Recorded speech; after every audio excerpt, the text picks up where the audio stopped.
फला फूला रहे यार अब चमन मेरी उम्मीदों का, जिगर का खून दे दे कर ये बूटे मैंने पाले।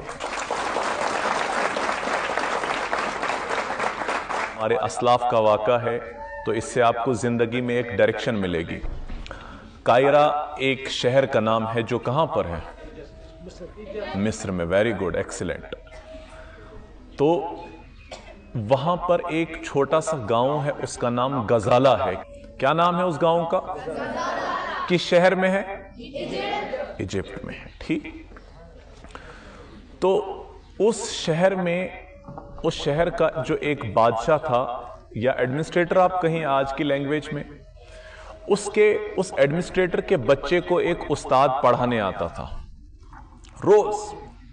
लेकिन एक बच्चा रास्ते में खड़ा था, उसको पता था कि ये उस्ताद जो है ये उस घर में जाता है किसी बच्चे को पढ़ाने, तो ये रोज उस उस्ताद को देखता था और बड़ी उम्मीद की निगाहों से बेचारा देखता था। जब उस उस्ताद ने देखा कि क्या वजह है, ये रोज जब मैं आता हूं ये रास्ते में खड़ा होता है, मैं घोड़े पे जा रहा होता हूं और ये देख रहा होता है। एक दिन वो रुका और उसने पूछा, बेटा मैं बहुत दिनों से नोटिस कर रहा हूं कि आप यहां पर खड़े होते हैं और मेरी तरफ देखते हैं, क्या वजह है? कहा वजह कुछ नहीं है, मैं कुछ सीखना चाहता हूं, मैं पढ़ना चाहता हूं। मैंने सुना है आप उस्ताद हैं, तो इसलिए मैं आपसे कुछ पढ़ना चाहता हूं। उस्ताद ने कहा मेरे पास तो वक्त नहीं है, मैं सुबह आता हूं और शाम को पढ़ा के चला जाता हूं, तो मेरे पास वक्त नहीं है। वो 12 किलोमीटर की मसाफत तय करके वहां पर उस बच्चे को पढ़ाने आते थे।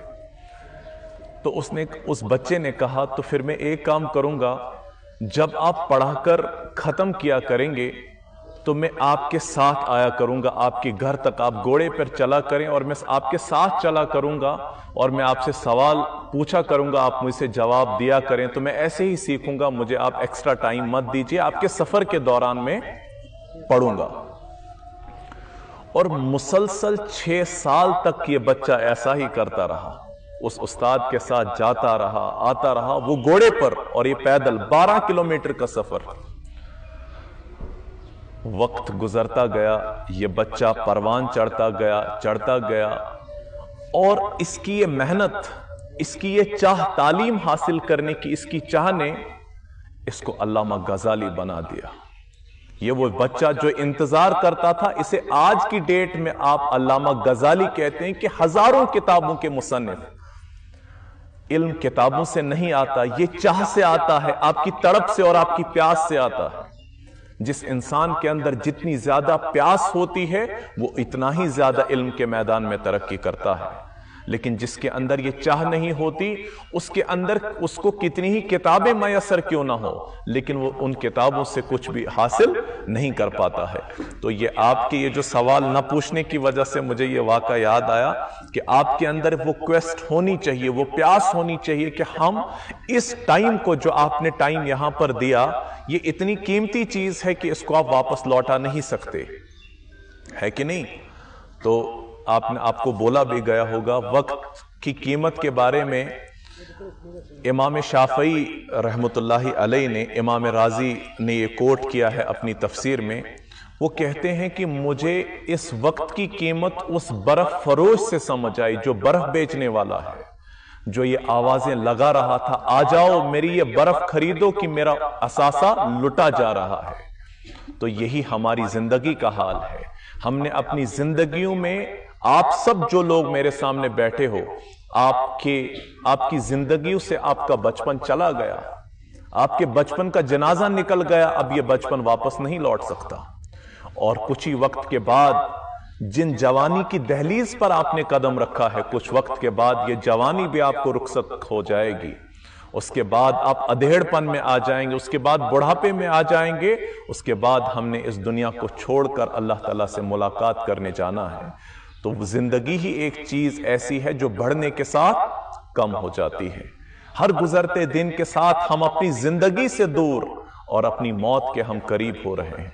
इसलिए आपका हर लम्हा ये इतना कैलकुलेटेड हो कि इतना ज्यादा प्रोडक्टिव बनाने की आपने कोशिश करनी है कि हर लम्हा आप इस वक्त से कुछ ना कुछ फायदा उठाएं। और जो उस्ताद आपके हैं ना, آج میں آپ کو استاد کی ایک نئی ڈیفینیشن بتاتا ہوں. استاد آپ کی کامیابی کی چابیاں ہیں، آپ کی کامیابی کی چابیاں ان کے پاس ہیں. اکثر آپ میں سے بھی بہت سارے بچے اپنے استاد کو بولتے ہوں گے سر ہمارے لیے دعا کرنا. بولتے ہو؟ بولتے ہو؟ میں بولتا ہوں مت بولا کرو، آج کے بعد مت بولا کرو. آپ بولو گے سر یہ کیا الٹی باتیں سکھا رہے ہو آپ؟ غلط ہے صحیح؟ بولنا چاہیے کہ نہیں بولنا چاہیے؟ بولنا چاہیے کہ نہیں بولنا چاہیے؟ میں بولتا ہوں نہیں بولنا چاہیے. بولنا چاہیے کہ نہیں بولنا چاہیے؟ میں بولتا ہوں نہیں بولنا چاہیے. اب بولو بولنا چاہیے کہ نہیں بولنا چاہیے؟ اب میں بولوں گا کیوں نہیں بولنا چاہیے. پھر آپ دیکھنا آپ بولو گے اوہو یہ تو کبھی سوچا ہی نہیں ہم نے. اس لیے نہیں بولنا چاہیے کہ جو چیز مانگی جاتی ہے اس میں تاثیر، پھر آپ کا بیہیویئر، آپ کا ادب ایسا ہونا چاہیے جب جب آپ اپنے استاد کے سامنے سے گزرو اس کے دل میں یہ آرزو، یہ تمنا اور یہ دعائیں نکلے کہ پھلا پھولا رہے یا رب چمن میری امیدوں کا، جگر کا خون دے دے کر یہ بوٹے میں نے پالے.